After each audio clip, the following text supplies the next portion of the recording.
Tere taas, head TV7 vaatajad! Nii tore on taas teiega kohtuda ja samas on ka natukene kurb tunnistada, et meie sari on jõudmas lõpule. Täna on meie viimane naiskarakterit käsitlev saade ja selle tõttu on juba natukene selline helge, kurb, rõõmus ja põnev tunne samuti, sest täna on meil taas üks väga põnev naine siin, kes ei ole varem meie sarjas olnud ja ma usun, et meil saab olema väga hariv, ilmutuslik aeg ka Jumala sõna juures. Need naised, ja täna on meil 2 naist, kellest me räägime, need naised on tegelikult oma aja ühed mõjukamad naised olnud. Ja neil on olnud ligipääs võimule, rikkusele, aga ka tõele. Aga kuidas nad sellele reageerisid? Sellest me räägimegi tänases saates.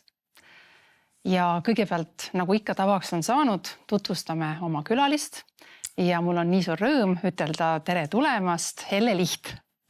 Tere Helina, tere Külvi, tere saatevaatajad. Helle, sina oled tegelikult Eestis ju päris paljudele ikkagi juba tuntud oma teenimise poolest Eesti Baptisti Liidus ja ka Euroopa Baptisti Föderatsioonis ja maailma kuidas iganes nimetatakse seda Baptisti maailmaliitu, sa nüüd palun korrigeeri mind ja täpsusta ja ütle, et mis on sinu ametinimetus õigesti öelduna. Sul tuli siiamaani kõik päris hästi välja, nii et sellega on hästi, aga see koht, kus ma praegu töötan, on siis peakontoriga Kanadas hoopiski, ta on küll rahvusvaheline organisatsioon, aga ta on Kanada Baptisti liitude, seal on nimelt 4 Baptisti liitu ja nende käepikendus missiooni töö tegemiseks terves maailmas. Ja mina siis vaatan üle sellist meie tööd Euroopas, Lähis-Idas ja Aafrikas, et ma olen sellises natuke ülevaataja rollis. Ja sa oled olnud aastaid ikkagi üsna palju Eestist ära ja reisinud. On sul olnud ka see kontor nii-öelda kusagil kaugemal? Ma olen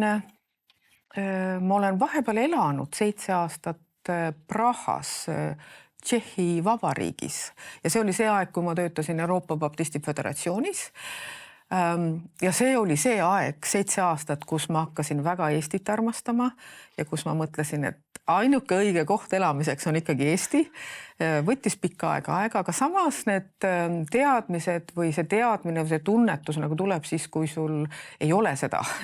Siis sa saad aru, mis on ilus, mis on hea, mida sa tegelikult tahaksid, kui sul on see ära võetud. 7 aastat pidasin vastu, siis koolisin Eestisse tagasi ja pärast seda, oma ameti pärast ma olen reisinud küll palju, aga mul on kodukontor ja ma olen elanud Eestis alates aastast 2011.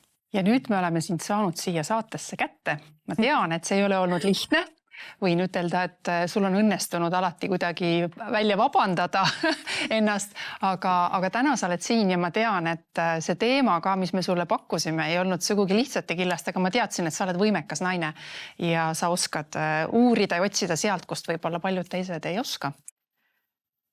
Jah, tõesti sa suutsid mind väga üllatada, kui sa mulle alguses ütlesid, mis on selle saate teema. Ma vist juba enam-vähem ütlesin jah ära ja siis nagu see teema tuli rohkem avalikuks, nii et võib-olla ma tegin vea, ega ma ei tea.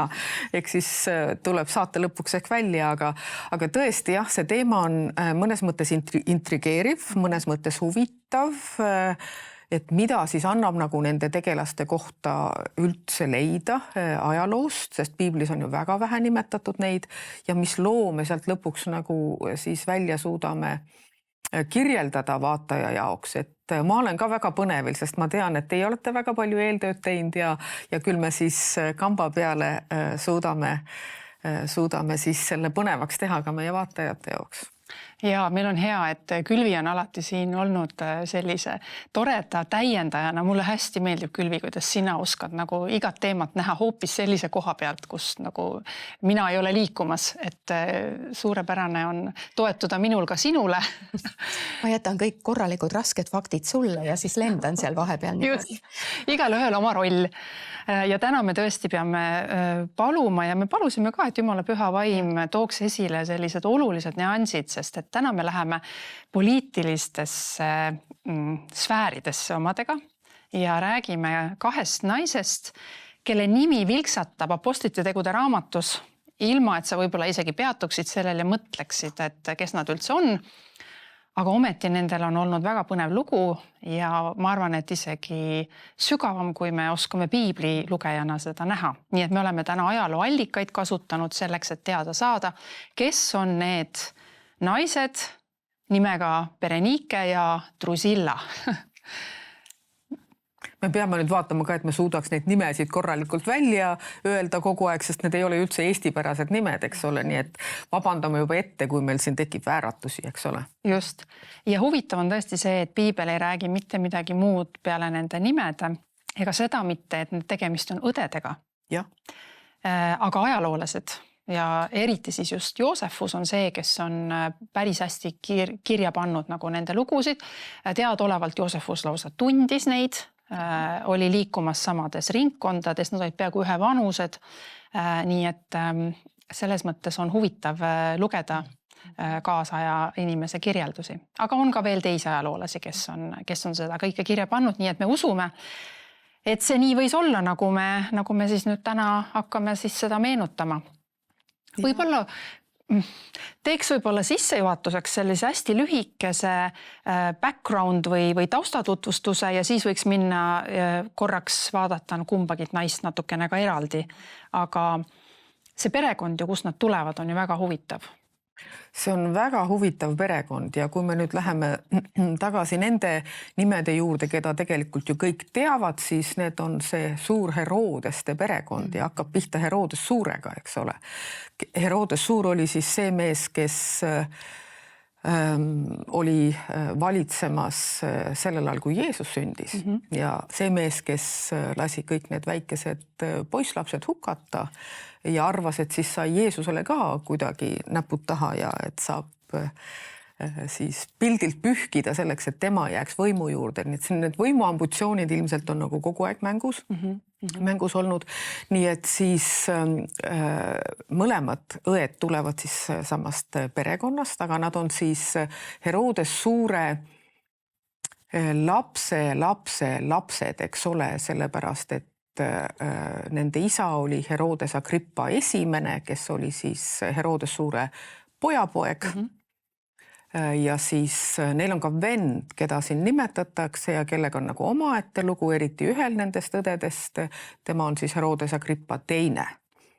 Nii et see on selline suguvõsa lugu, perelugu.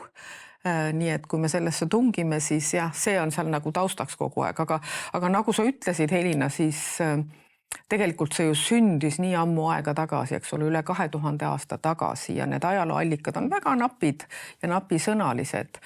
Ilmselt pöörati ikka palju rohkem tähelepanu meestele kui naistele, aga ometi see, et need naised on seal nimetatud ja ära toodud, see iseenesest väärib juba tähelepanu ja see iseenesest juba ütleb, et seal on midagi olulist.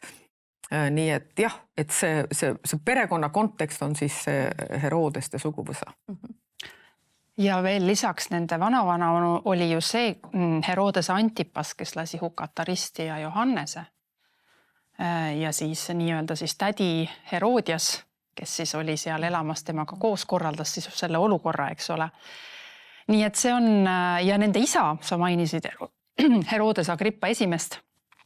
Tema oli ka esimene koguduse tagakiusaja, kui me võime niimoodi nimetada, lasi ju tappa Jaakobuse, vangistas Peetruse, et see perekond on ikka, ütleks, et mitte väga puhta minevikuga perekond, vaid lausa evil või lausa kurjuse kehastus mõnes mõttes just nagu kristlaste jaoks. Isegi kui sa mõtled tagasi Herodesele endale, et kui Jeesus sündis, mis tema motivatsioon oli, eks ju, et ta otsustas, et tema on kuningas, tulgu siis see messia. Huvitaval kombel ta ju uskus, et midagi on tulemas, sest ta saatis ju need nii-öelda prohvetid ja magulajad ja kõik välja, et okei, kus see väike poiss siis nüüd on. Selles mõttes temal oli antenn täitsa olemas, et tuleb keegi, kelle Jumal on kuulutanud ja tema siiski otsustas, et ta võtab selle mehe maha. Et selles mõttes ma arvan, sul on õigus, kui sa räägid, et kurjus ja eriti kui me vaatame neid suhteid, mis siit hiljem välja tuleb, see oli nagu teadlik, strateegiline ja väga põhjalik kurjus tegelikult, mis nagu seal kuidagi oli siis generatsioonide kaupa ikkagi tegevuses.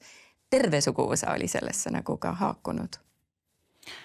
Nii et mõtled siis ühe noore tüdruku taustale, mille keskel ta on üles kasvanud.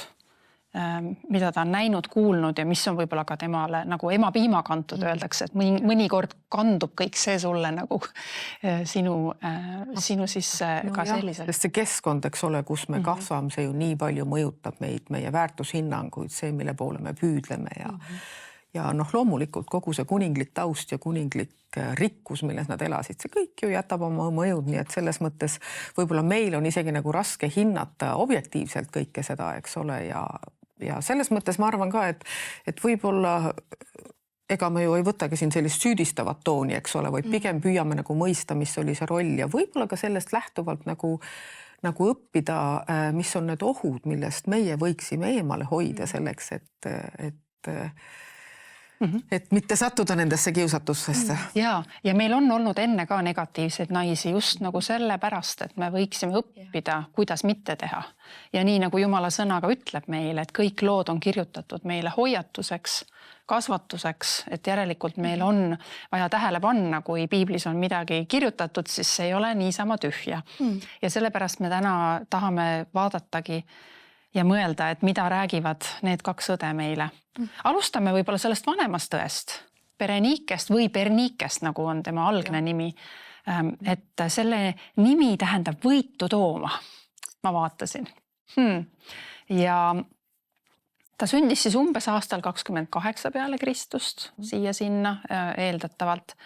Me teame, et peres oli lapsi, eks ju, rohkem. Neil oli ka veel seal see vend Agrippa teine, nagu sai mainitud, mis on väga huvitav, eks ole, et siia tulevad juurde sellised väga sügavad suhted, mida võib nimetada lausa intsestiks, aga tol ajal oli see ikkagi nagu päris levinud. Ja neil oli ka veel siis veel nooremad õed. Peale siis Drusilla, kes oli kõige noorem, oli seal vahepeal veel üks õde. Ja Joosefuse andmetel oli ka üks vend, kes suri varakult lapsena, nii et selline paras perekond. Ja muide, Berenike isa, ma ei tea, kas te olete seda infot ka teadnud, oli nii juut kui ka Rooma kodanik, eks ole. Ja Hasmonite dünastiast oli siis tema tulnud pärit Makkabite soost. Need, kes olid tegelikult ju ka mängisid väga olulist rolli juudi vabadusvõitluses, ja natukene ka preestri perekond ju olid. Nii et tegelikult see päritolu oli nendel ikkagi väga aristokraatlik mõnes mõttes. Aga mida sa Berenike kohta suutsid siis enda jaoks nagu olulist välja mõtelda? Ta oli nagu noorena juba pidanud hakkama seal abikaasasi vahetama.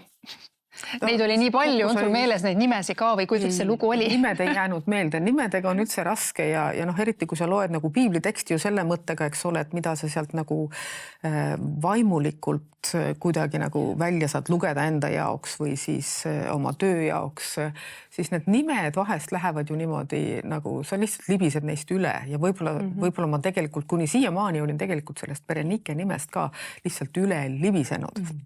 Ja üldse kogu see, kui ma nagu vaatasin seda Herodeste perekonda ja kõik on ju Herodesed ja kõik on Agrippad, et tegelikult see on ju väga nagu selline nagu süsteemi oma peas luua on tegelikult ju väga raske, nii et ma nägin sellega natuke vaeva, et nagu see pilt kokku panna sellest perekonnast, kes on kes ja kuidas omavahel seotud.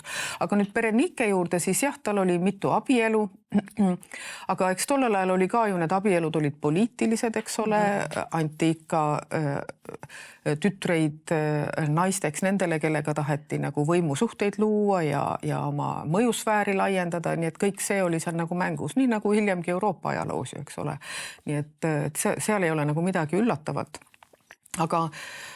Aga piiblis on ju tegelikult apostlite tegudes Bereniket vist mainitud ainult ühes kohas või oli teda rohkem mainitud kui ühes kohas, aga ta on üks või kaks korda, et lihtsalt nagu jookseb sealt läbi kuidagi. Aga see, et ta midagi ei ütle, et ta midagi ei tee, et ta kuidagi nagu on lihtsalt kohal, aga see kohalolu on ka tegelikult niivõrd oluline, sellepärast, et suvaliste inimeste kohalolu ei mainita niimoodi. Ma usun, et need ei ole kuidagi evangeeliumites ära fikseeritud, aga ometi Drusilla, me räägime Berenikest, Berenike ja mõlemad Drusilla on ära mainitud ja see kohalolu tähendab ka midagi. Ja selle kohalolu üle me siis nüüd võime siin rääkida, aga üks asi, mis nagu ajaloost mind mind tegelikult nagu puudutas ja positiivselt puudutas, kuigi me võib-olla räägime sellisest negatiivsest mõjust, aga siis positiivselt Drusilla puhul mulle väga meeldis see, et ta tegelikult oli selline rahusobitaja ja kui tuli 66. aastal juudi ülestõus, siis tema tegelikult oli see, kes püüdis oma mõjuvõimuga kuidagi nagu pooli kokku tuua ja rahu leida ja sobitada. Noh, hiljem, kuna sellest midagi suurt välja ei tulnud, siis hiljem ta ikkagi varustas seal Rooma sõjaväelasi sõjapidamisvahenditega, nii et tegelikult astus oma juudi päritolu vastu, andes roomlastele nagu võimu kätte. Aga tal ikkagi see tahe oli ja see püüdlus oli ja võib-olla siis, et sel hetkel, kui ta nägi, et sellest ei tule midagi välja, siis ta valis selle kergema tee.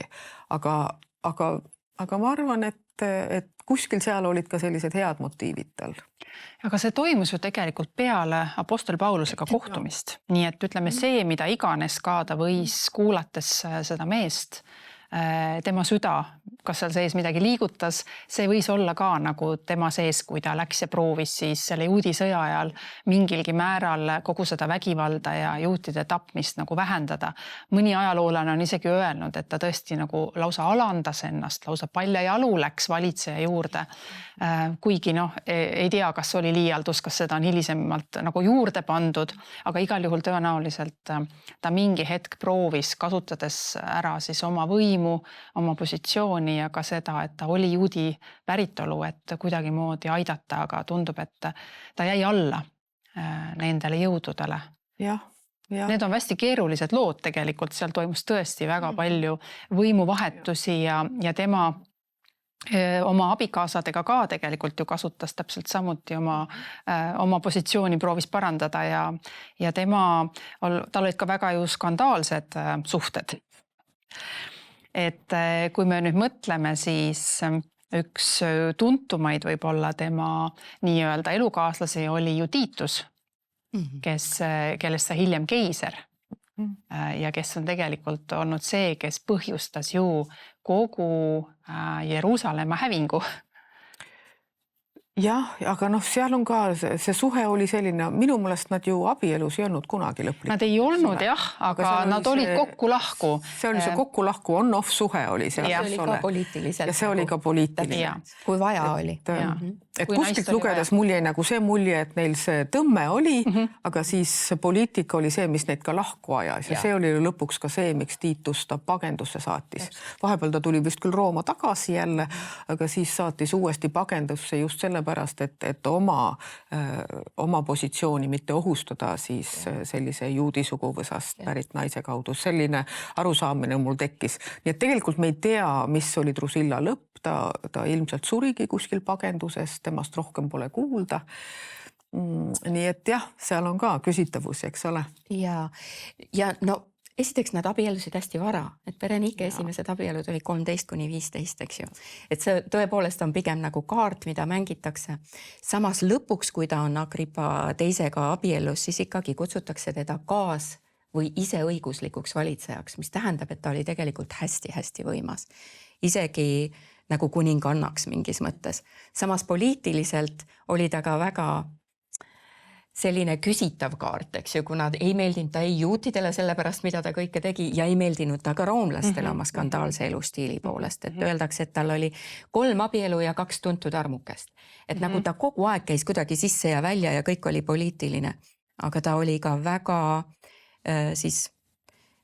kindlakäeline ja ta teadis, mida ta tahab. Aga huvitav jah, et Tiitus otsustas, et selline naine tegelikult minu reputatsioonile ei sobi, et ma saadan ta ära, et mul on nagu sel juhul paremad šansid nagu tegelikult olla tugev juht. Aga et need naised ei olnud sellised, et lihtsalt kõrvalt kuulsid ja isegi kui apostlite tegudes ei ütle küll, et Berenike oleks midagi öelnud Agrippale, tegelikult, nagu sa ütlesid, tema kohalolu ja see, mismoodi nad olid nagu õlg-õla kõrval juhid. Et sealt tuleb see kuulus ütlemine ju ka, kus siis Agrippa ütleb Paulusele, et sa oleksid peaaegu mind veennud kristlaseks saama. Et see on selline kuulus lause, et tähendab, et tead, ma peaaegu usuksin sind, aga siiski ma kuulan siin mõni teine kord jälle. Et selline poliitiline tõeline mängimine käib tegelikult. Äkki me peaksime selle koha piiblist ka nagu korraks üle lugema, et inimesed saaks aru, et nüüd need naised, kes olid siis seal võimumängude keskel, sattusid ühel hetkel kokku siis Paulusega ja neil oli võimalus kuulda evangeeliumi ja tõe sõnumit. Ja mida nad siis tõesti mõtlesid või ei mõelnud, see on nüüd jääb küll meie igaühe enda välja mõtelda, aga tõepoolest väidetakse jah, et ta tahtis isegi saada kogu maailma kuningannaks, tähendab, ta oli väga ambitsioonikas naine. Nii et teda isegi mõnes raidkirjas nimetatakse enne kuningas Agrippat, ehk siis ta oli väga tugev kaasvalitseja, tal oli suur võim, ta ei olnud lihtsalt naine, kes on ilus ja on oma valitsejast mehe kõrval, vaid tal oli tegelikult ka voli midagi ütelda ja arvata. Ja nüüd ma ütleks ühe kommentaari siin Pauluse kohta, enne kui sa seda teksti loed.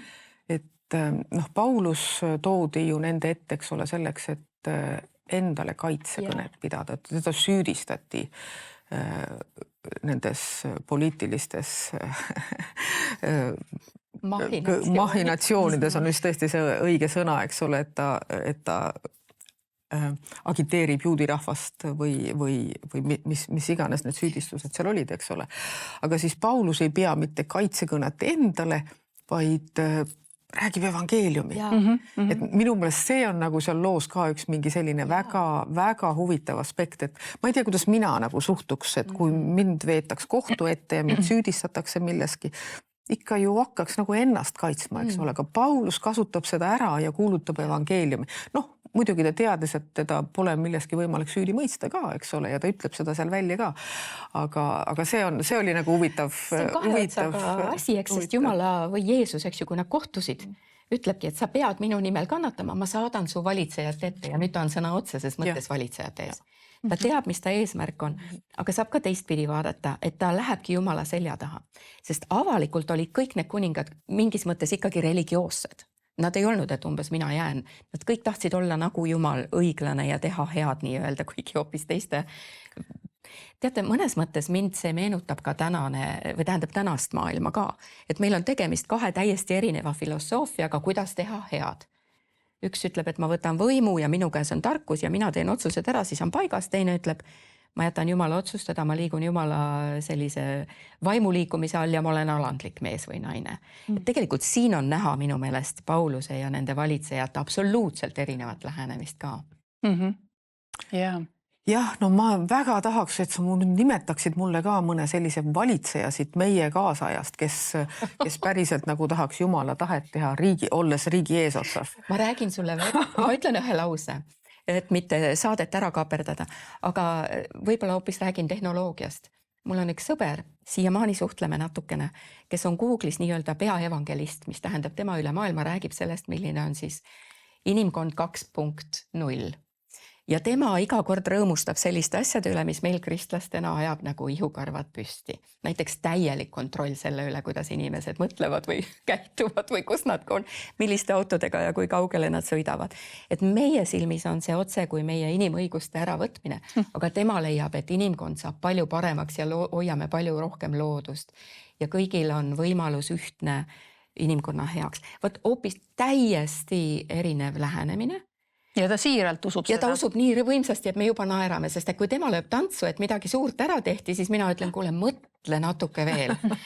Aga võt see on see, et ta tegelikult usub sellesse, mida ta teeb. Ja infoks siis lugejale, et Apostlite tegude 26. peatükis on see Pauluse kaitsekõne kuningas Agrippa ja Berenike ees. See on tegelikult pikk jutt, seda te võite kõik ise lugeda, aga see üks koht, kus ta tõesti siis jõudis sinnamaani, et Messias, kes pidi kannatama, pidi surnuist üles tõusma, pidi kuulutama valgust nii juutidele ja paganaile, põhjustas selle, et Festus, kes oli tol ajal siis see maavalitseja, kes siis nad kutsus või kellele nad siis külla läksid, hakkas karjuma, et sa jampsid, see on jura, mida sa siin räägid, ma ei suuda seda enam kuulata.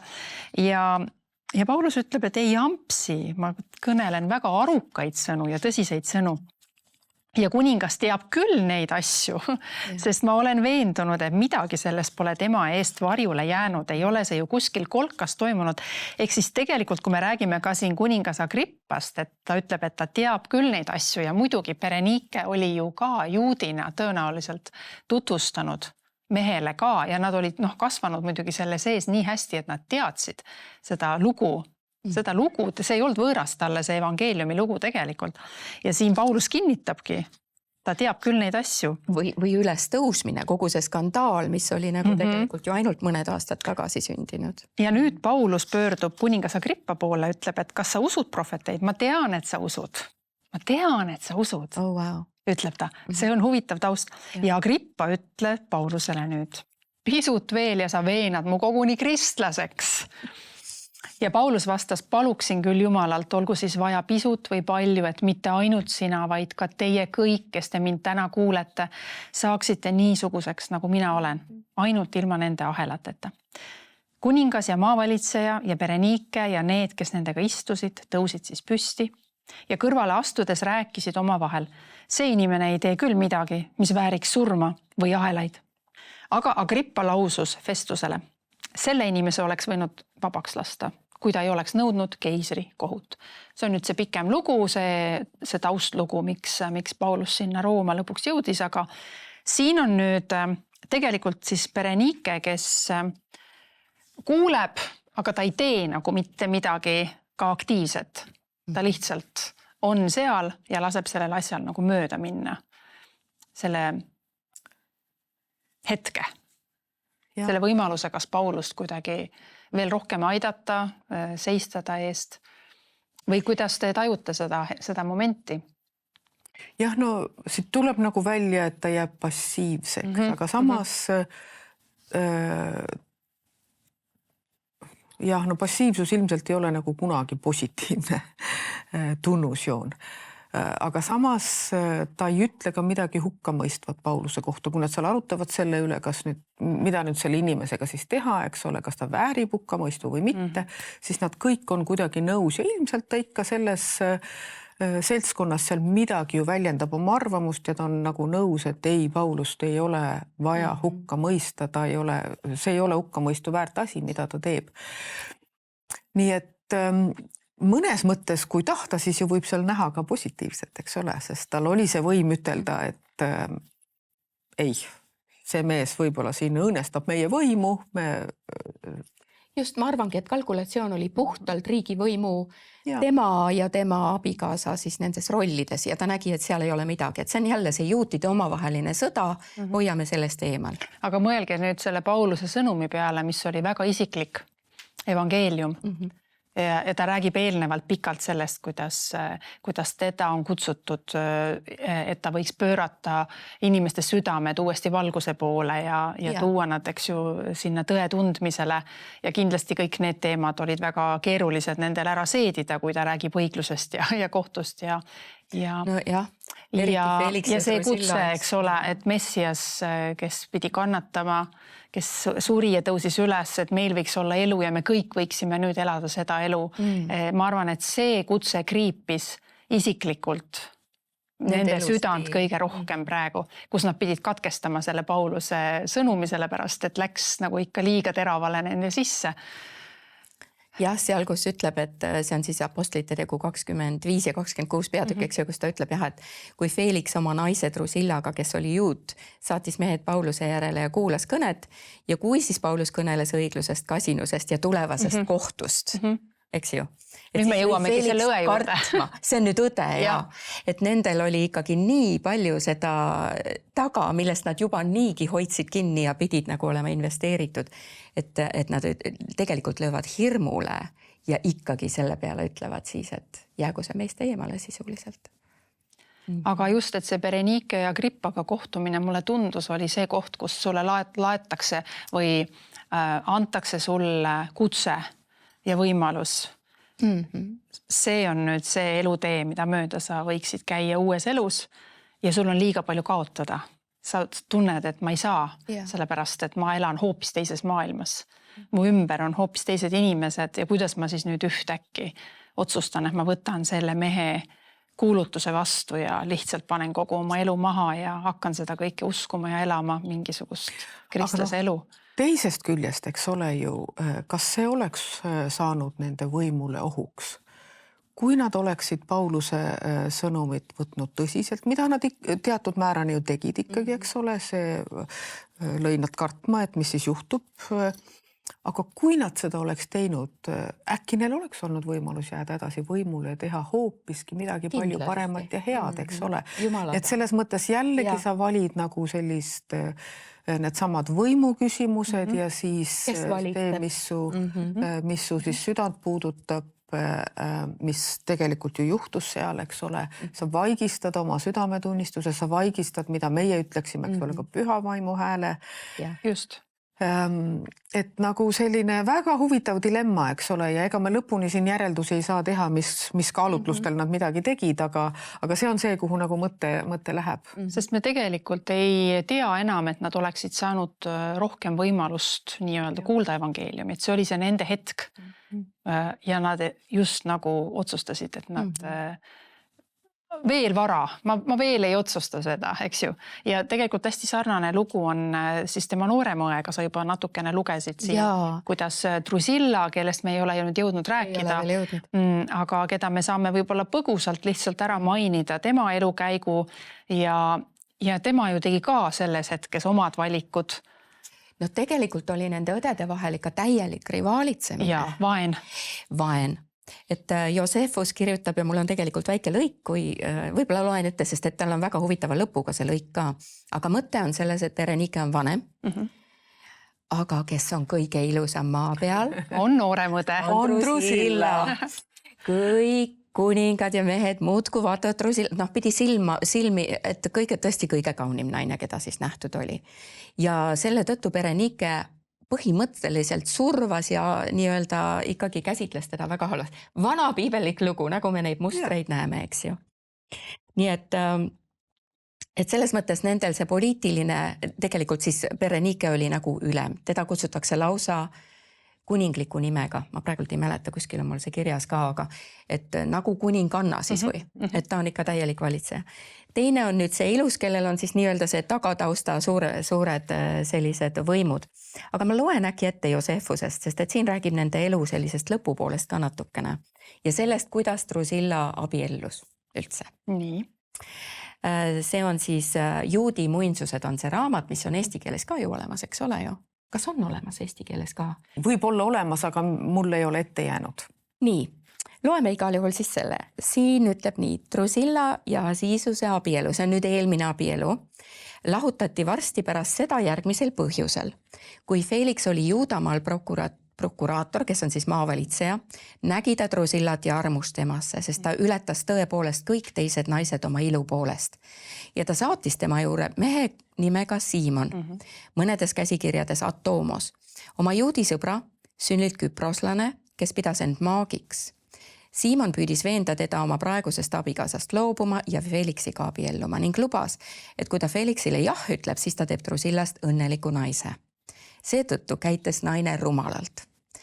Ja kuna ta soovis vältida oma õe Berenissi kadedust, sest Berenike kohtles Drusillat väga halvasti tema ilu tõttu, lasi ta end veenda rikkuma oma esivanemate seadusi.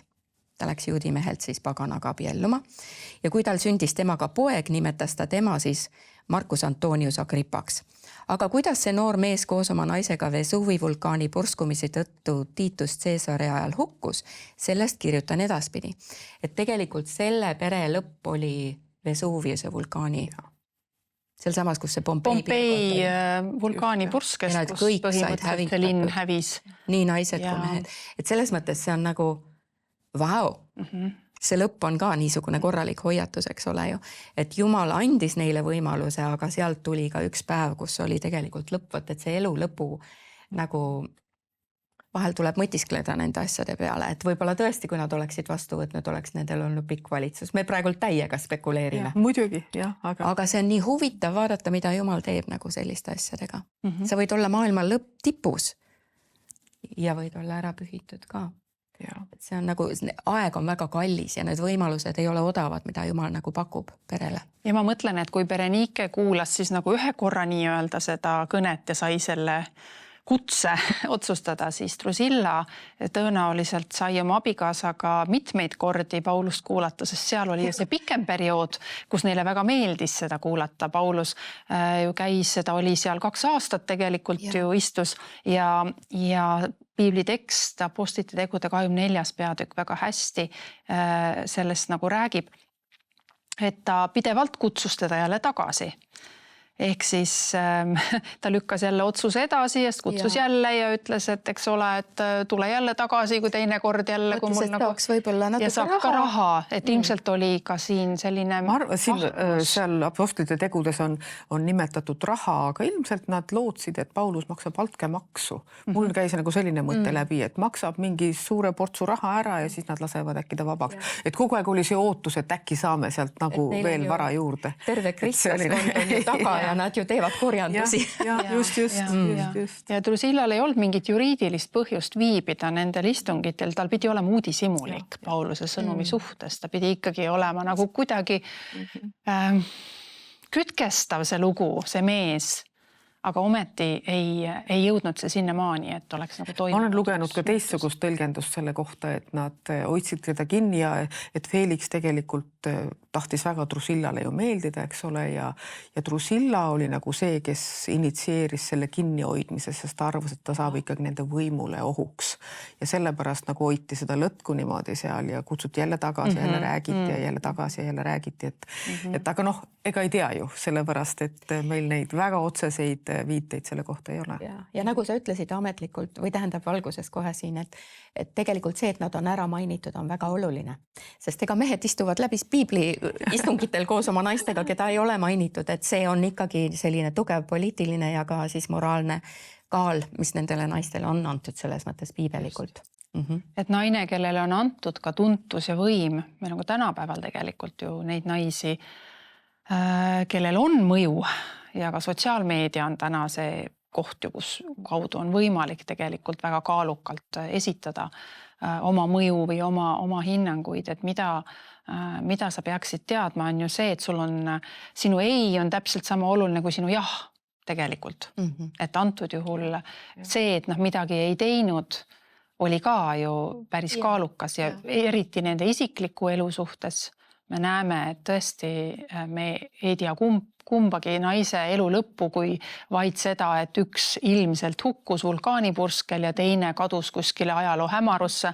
Nende valitsusaeg lõppes, neil ei olnud enam seda pärandit, mida me loeme nende inimeste kohta, kes on olnud Jumala kartlikud, kellele Jumal on öelnud, et ma kinnitan sinu trooni, su järeltulijad, sinu lapsed ja lapselapsed ja tulevased sugupõlved on minu ees kogu aeg õnnistatud. Et see otsus võib mõjutada mitte ainult sind isiklikult, vaid ka sinu tulevasi põlvi. Ja just nimelt, kui me mõtleme siin Drusilla hukkumisest, ta hukkus koos oma pojaga, kes tal oli. Ehk siis läks sinu järelsugu. Just. Noh, minu jaoks, kui ma neid mõlemaid tekste lugesin ja vaatasin, siis tegelikult kerkis ka seal see dünaamika nagu selle vahel, et mida see võim mulle isiklikult annab, eks ole, kui sa nende elulugusid vaatad, siis need erinevad suhted ja ilmselt rikkus ja kõik see, mis neil oli nagu võimalik. Ja siis mida tegelikult nad oleksid võinud teha pöördudes siis Pauluse jagatud sõna peale, et sa pead loobuma millestki. Ja ma arvan, et seal nagu tuleb see dünaamika välja ka, et nagu see vana sõna meil on, et mis on lubatud Jupiterile, ei ole lubatud härjale, eks ole, et sa oma selles võimumängudes sa nagu tajud ka, et sul on lubatud palju rohkem. Ja sa tahad seda ära kasutada, sellepärast sa oled keskendunud sellele, mis sul praegu siin on ja sa ei mõtle nagu igavikuliselt. Et ma arvan, ja see on selline otsustuskoht nagu tänapäeval ka ju, eks ole, võimule vähemalt, ma ei tea, mina küll näen, et võimul olevatel inimestel on alati võimalik kuskil midagi väänata, slikerdada, püüda asju oma kasuks pöörata ja siis teine variant on see, et teha õigust. Et seal on alati nagu see dilemma ja ma arvan, et nende naiste puhul tuleb see seal ka välja, nii et see on see mõttekoht ja see otsustamiskoht ja see koht, kus ma pean tegelikult järgima seda Jumala kutset oma südames, nii et see meenutab ühte mõtet veel, mida ma olen kuulnud, et ateistid, isegi väga sõnakad ateistid, kes on nagu maailmakuulsad siis, tegelikult kui nende elulugusid vaadata või vahel isegi nad ise suuga tunnistavad, isegi Darwin oli alguses öelnud ikkagi, et ma tahan sellele Jumala ära tõestada, et seda ei ole.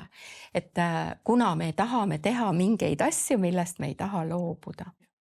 Et tegelikult see ongi seesama, et meil võib küll olla hästi ilus ehitus, et miks me nüüd nii ei tee või neid sõnu vastu ei võta. Aga taga kuskil südame põhjas on meil, me ei taha patust loobuda või me ei taha oma võimust loobuda ja see on tegelikult puht inimlik sügav selline enesele suremine. Nad ei taha enesele surra. Võim ei tee mitte inimest vabaks, vaid võib hoopis siduda. Et see on üks võib-olla koht, mida ma ütleks. Otsustamatus on ka otsus. Oleks võib-olla teine mõte. Ja tõde võib olla nähtav, aga siiski ignoreeritud. Ja see võib maksta sulle elu. Ja tulles nüüd just siia tänapäeva, et on palju inimesi, kes võib-olla tunnevad, et samuti võib-olla mingis mõttes nagu seotuna, et mul on positsioon, mul on mingid suhted, ma olen kusagil, kust on nii raske nagu ennast lahti rebida ja ühtäkki olla Jumala ees niimoodi, et mind ei huvita, ma tahan Jumala ennast sulle anda. Et see võib siduda päris paljusi inimesi ja meie saade hakkab küll läbi, aga saama nüüd kohe, meil on viimane minut käsil, aga Helle, mida sa ütleksid sellistele inimestele, kes vaatavad saadet ja kes just tunnevad, et minu jaoks on see liiga suur hüpe? Usuhüpped võivadki olla suured, aga need tahavad otsustamist saada ja kui sa siis juba otsustad, siis sa vähemalt maandud kindlasse kohta. Ma arvan, ma olen teinud oma elus nagu hüppeid, kus sa hüpates ei tea, kus sa tegelikult lõpetad, aga sul on see usk ja usaldus, et see, kellega koos sa hüppad, nii-öelda usuhüppe koos Jumalaga, et sa tegelikult võid maanduda kindlasse kohta, mis võib olla ettearvamatu tegelikult. Aga ja mina nagu vaadates tagasi oma pikale elule ja oma elukäigule ja milliseid valikuid ja otsuseid mina olen pidanud nagu tegema, siis ma tahaks küll öelda, et see on igati väärt on käia koos Jumalaga, otsustada koos Jumalaga, astuda ka tundmatusse koos Jumalaga, teha see hüpe, sest tegelikult sa tead, et sa maandud kindlasse kohta. Aitäh, Helle, see oli väga hea lõpp. Ma usun, et see võis olla julgustuseks paljudele, kes on praegu selles kohas ja kui sina, hea vaataja, täna oled ka natukene tajumas, et sa oled nagu ka seal kuskil eemal ja sa ei ole Jumalaga ühes paadis, siis ma kutsun sind üles, tee see hüpe ja usalda ennast Jumala kätesse. Sa võid talle lihtsalt ütelda, Jumal, ma vajan sind, ma olen kadunud ilma sinuta, ma tahan elada koos sinuga kogu oma ülejäänud elu, ma tahan tunda sind, ma tahan kogeda seda head õnnistust, mida sina annad neile, kes sinuga koos käivad ja sa võid lihtsalt ütelda oma sõnadega, Jumal, võta mind vastu, anna mulle andeks mu patud ja aita mul elada koos sinuga. Sa võid lihtsa palve järel tunda, kuidas Jumala elu tuleb sinusse ja sul on üks kindlus, sul on üks tulevik. Ja olgu see lugu ka sulle mitte hirmutuseks, vaid vastupidi innustuseks, et ära lase asjadel nii minna, vaid otsusta täna, võta vastu see sõnum, tee see valik Jeesuse kasuks. Mul on suur rõõm, et sa oled olnud täna meiega, ma usun, et see saade oli sulle õnnistuseks. Aga mul on ka hea uudis kõige lõppu, et tegelikult meie sari ei lõppe mitte tänase saatega, vaid meil tuleb boonusena veel üks lisasaade, nii et jälgi meie kanalit ja ole ootel ja kohtume loodetavasti veel ühel korral. Seniks aga palju õnnistusi. Armas televaataja, loodan, et sul on olnud hea ja kasulik aeg meie seltsis. Toetades TV7 tööd, osaled ka ise hea seemne külvamises, mis võib olla õnnistuseks paljudele. Ole julge külvama, et ka lõikus võiks olla rikkalik. Aitäh sinu panuse eest!